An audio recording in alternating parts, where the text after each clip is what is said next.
Let's hear it for the University of Mary Hardin Baylor. Tennessee State University. University.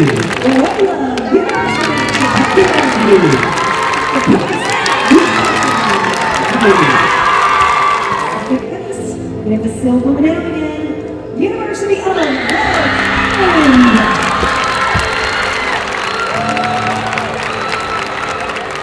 Hearing our names announced for second place, my stomach absolutely dropped.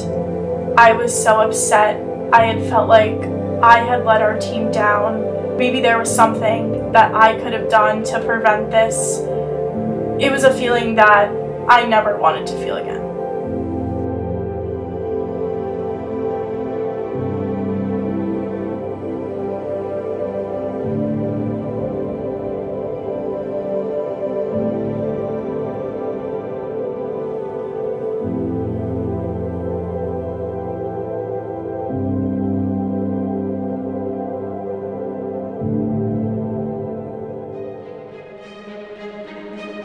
Kingston, located in the smallest state in the country, this town is known for one thing: the University of Rhode Island. Some students come from all over to get a world-class education here, while others come chase their dreams as athletes.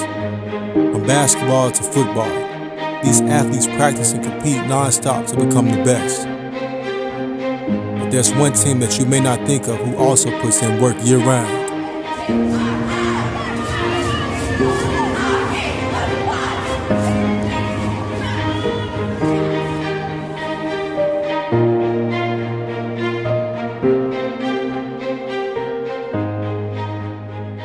I am very, very proud of this team. I feel like there was a switch that's been flipped here, and that's super important. We're going to be successful in Florida. That's how we have to continue to practice, yes?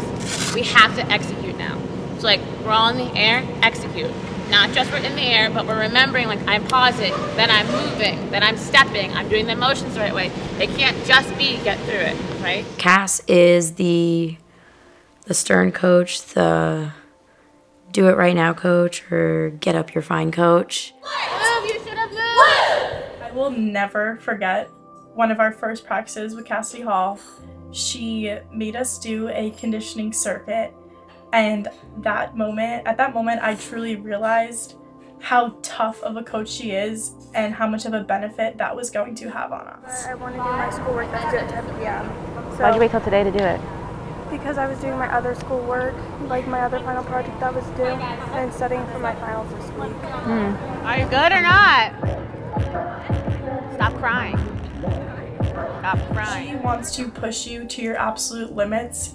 Even when you don't think that you can go that far, she knows that you can, and she is going to put in the work to push you that far. Cassidy, the team's head coach. Her coaching style could be described as tough love, but in the end, she knows what it takes to win.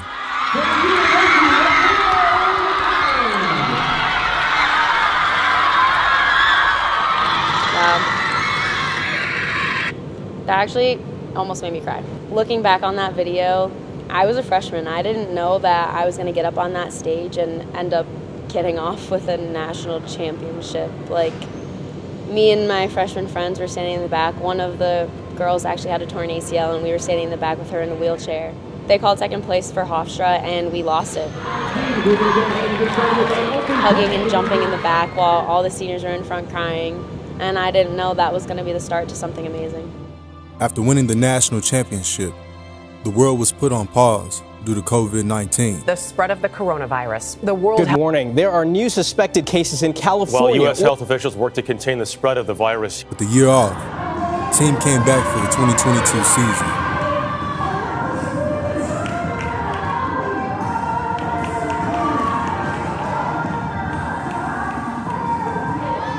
I think everyone was in a mindset of there's no way this is going to happen. It really took us all getting together on the same page, and by those last couple days at Rockstar, it was just absolutely a different team.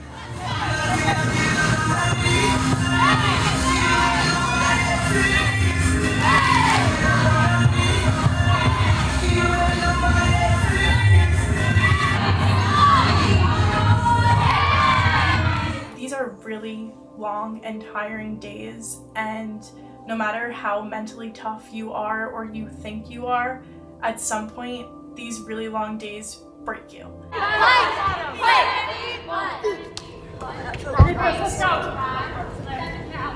So having constant back-to-back double sessions is really taking a toll on everyone mentally, and whether you like it or not, you hit a point in the season where you just hit a wall and you are mentally struggling.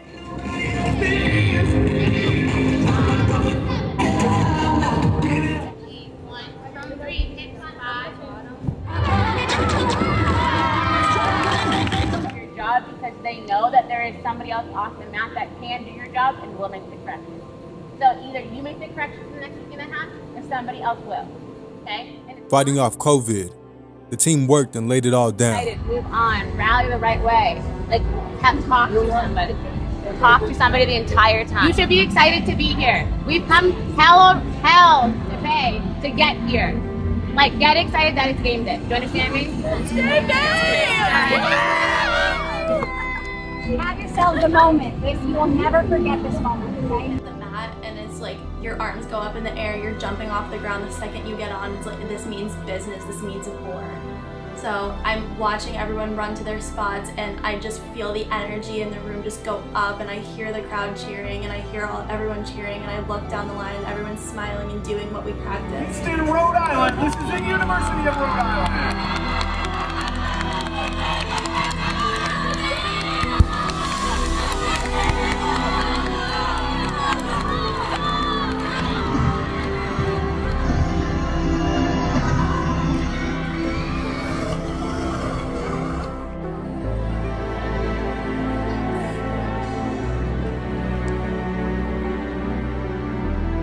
Out of literally nowhere, we hit the best game day routine that we have ever done this whole season in semis, and that feeling was, I can't even describe that feeling. We all ran off that floor crying.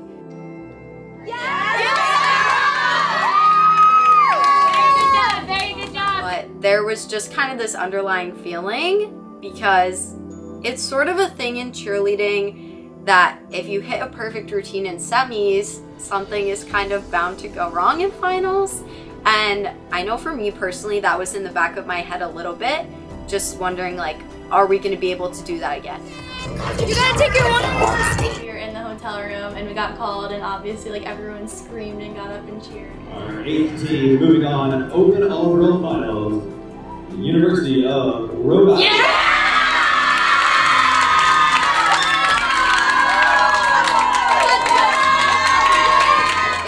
The 10 teams or so that are going to finals, and everyone's super excited, texting their parents, their friends, everything. And then someone pulled up one of the rule books from like the UCA College Nationals page, and it said that finals were going to be announced in order of your placement, and we were announced second to last, which would mean we would be in second place. And I think everyone was just kind of confused how that was the case after the routine that we had put out. That was so great.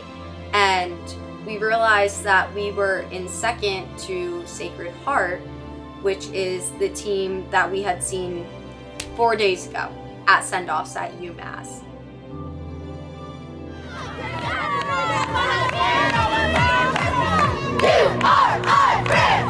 Let's go Rams! Touchdown, touchdown, let's go Rams!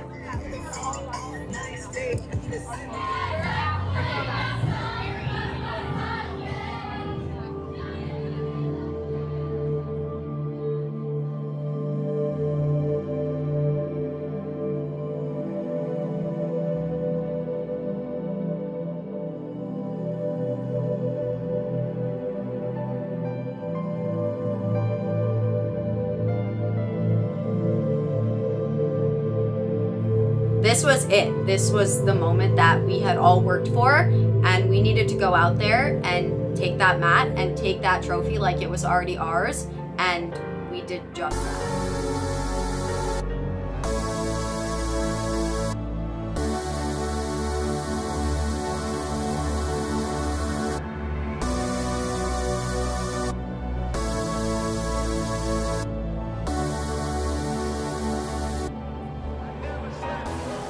We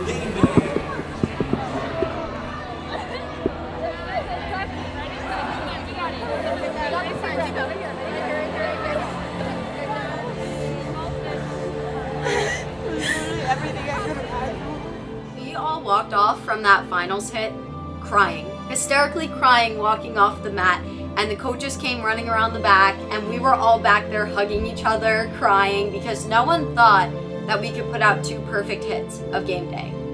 After leaving the mat, after finals, I remember just being so unbelievably happy and proud of what we had put out on that mat.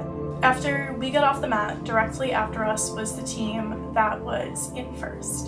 And while we were unbelievably proud of what we put out, we also saw that they put out a very, very good routine. Going out onto the stage for awards, I was holding hands with Annie, and I had my other seniors by my side, and I just remember feeling uncertain about everything that was going on. I remember holding hands with Alexa, Abby, and Sam, who are the other 3 seniors. I knew that we, as a team, had done everything in our power to put ourselves in the best position possible, yet I just wasn't sure that that was going to be enough. The team worked and laid it all down, but they came up short, less than half a point short.